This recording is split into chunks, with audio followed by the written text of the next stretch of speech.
পৃথিবীতে একটা জিনিস মনে রাখবা, বিনা পয়সায় কিছু হয় না। তুমি কিছু দিলে তারপরে তুমি কিছু পাবা। এটা সবচেয়ে আমাদের সবার মন খারাপ হয়ে যায়, আমাকে ডাকলো না কেন, আমাকে সম্মান দিল না কেন, আমাকে ট্যালেন্ট পুলে বৃত্তি দিল না কেন, কারণ তুমি ভালো একটা খাতা জমা দিতে পারো নাই। এই জন্যে আমি আবারও ব্যাক করি, আমি সোলায়মান সুখন। আমার কৈশোর পর্যন্ত 16-17 বছর পর্যন্ত ঈদে যদি আমি প্যান্ট নিতাম তাইলে আমার ভাই জামা নিতে পারবে, এইরকম পরিবার থেকে আমি উঠে আসছি। আমার বাবা ছিলেন আর্মির একজন সার্জেন্ট, যেটাকে আমরা হাবিলদার বলি। আমরা ছিলাম 5 ভাই বোন।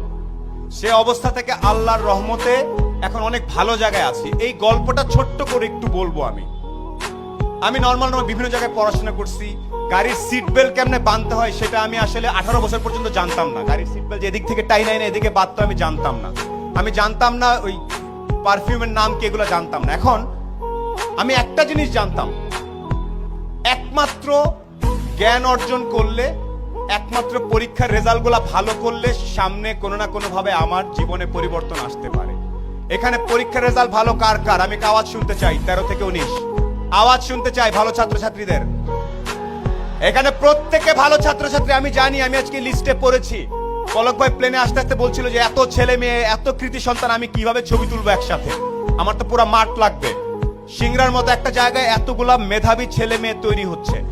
একটা সাজেশন তোমাদের সবার প্রতি, যারা তরুণ, এখানে যখনই চিন্তা করবা, এনি টাইম, তোমার বয়স 14, তুমি একভাবে চিন্তা করবা যে আমি, আমার বয়স 14, নিউ ইয়র্কের একটা 14 বছর, আমেরিকার একটা 14 বছরের ছেলের সাথে যদি আমি 1 ঘন্টা কথা বলি, ও জিতবে নাকি আমি জিতবো। এই স্টাইলে যদি যেতে পারো তাইলে তুমি একটা কিছু হওয়ার চান্স থাকে। না, অনেক আগে বলতে পারবো না ভাই, কেন, আমেরিকার ছেলেটা কি দেখে, ও যা দেখে তুমিও তাই দেখো। ইন্টারনেট আছে না, আমি তোমাদের শেখ কামাল ডিজিটাল ল্যাব দেখে আসছি। আমি জানি এই আমতলা ইন্টারনেটের কারণে ছেলে পেলে এসে বসে বসে কাজ করে, আমি জানি এটা। আমেরিকার ছেলেটা যে ইন্টারনেট ইউজ করতেছে, তুমি একই ইন্টারনেট ইউজ করতেছো না? কে কে আওয়াজ? না ভাইয়া, আমি তো ইন্টারনেটে খালি গান দেখি আর একটু ফেসবুক করি, তাইলে হবে না। আবারও একটু বলি কিছু কিছু বেসিক জিনিস।